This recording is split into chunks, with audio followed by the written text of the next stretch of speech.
Okay, so I get this pulley off a lawnmower, and it sounds kind of rough when you turn the bearing. And I want to just change the bearing. I don't want to buy the whole pulley. Now see, this is just a spacer that's pushed into the middle of the bearing. You kind of see right here.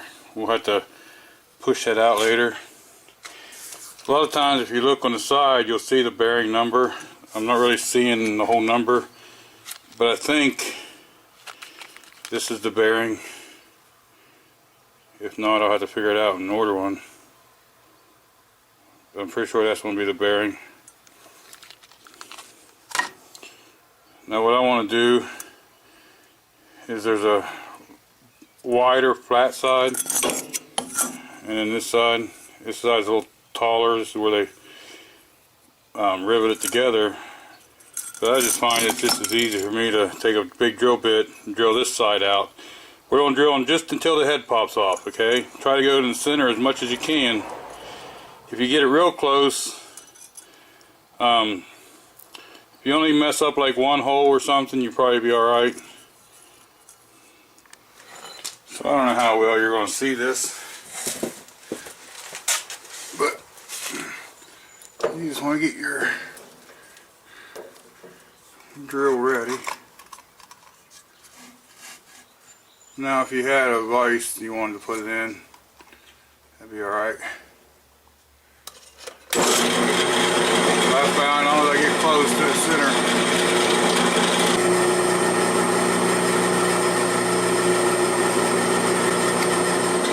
right there, see how it come off? I know I need to tighten up a drill bit. I'll get to that, but I'm going to go around and do that to all of these.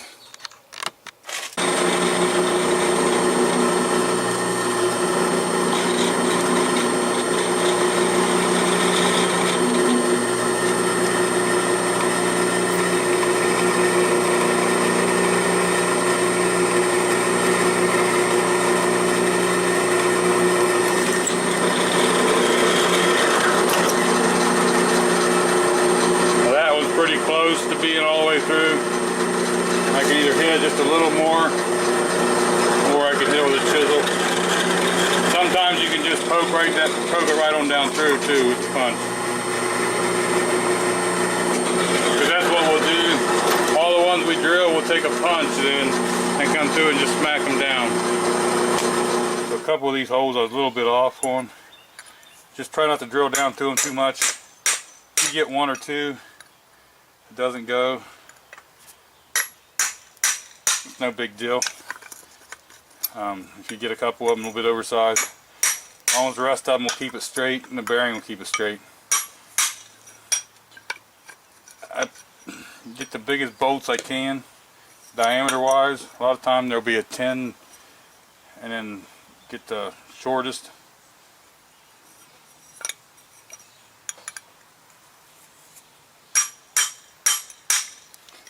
But even the ones I miss a little bit on the head, most of them come straight out easy. And even though the holes are messed up a little bit, it'll still clamp itself together. It'll stay centered on this. Try not to do that, but be careful if it don't go. Do something else, because you don't want to bend the pulley all up. See, this one's already trying to come apart. I just need to get that on there. I might have to do a little more drilling or something. I think I'll go hit that with a drill just one more bit. Now try not to take the urge to pry these apart and all, or bend that flange any. They got to be able to set back smooth and lay flat. Here's the bearing to come out of it. Like I say, you just gotta put this in something, and some of these you can probably drive them in and out with a hammer, but when you put the new one in, you want something flat because you want to be able to hold this center piece of the bearing. You don't actually need a press. You can do it with the vise and sockets, whatever they're not in there that hard usually, unless you get one that's really rusted in there or something. If you have that problem, then you can take the Dremel tool and cut the bearing and snap it off of it. Then just press it into the new bearing. Okay, so there's the new bearing. The old bearing. See, this one actually has it written right on it, what the size is. But to me it looks like it's the same bearing. Same outside, same inside diameter. So all we gotta do now is just knock this center piece out, and then we'll put it in this bearing, and then we can just put this back together. I should go out of there pretty easy. Gotta make sure your bolt's going down through there.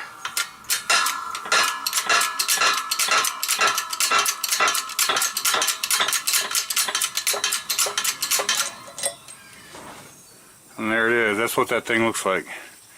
Now we just got to put it in another bearing. So I'm going to lay the bearing, I'm going to lay it like this, and then I'll just do it with the same bolt and press it right in. Okay, so I just got that bolt on top of that. As long as you support the center of the bearing, you can get that right back down in there. It just fits flush, so you can just, and there it is. Just like the old one, only a new bearing now.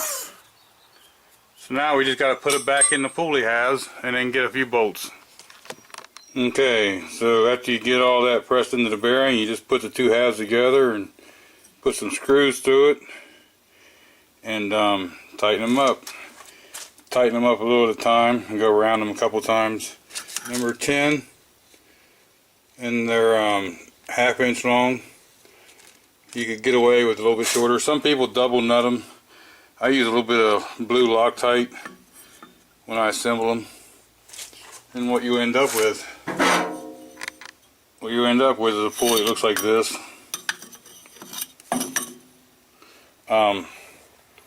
These ones, I got a new one out. I don't know if you can see, like right there is a dot, there's a dot, there's a dot. If you drill those spot welds out, these come apart also. These, make sure you drill big enough to get the spot weld out. Some of them will be tight against the wall, so you can only go so big. But a lot of them you can do. This is a smaller bearing. I don't remember what the number is for them. But you'll have some of the big bearings like this too. But anyway, you can rebuild these pulleys for, I mean, I got, I think, $15 and 10 bearings. And I'm sure you can buy better bearings if you want to, but I really haven't had no issues with these. Just like new.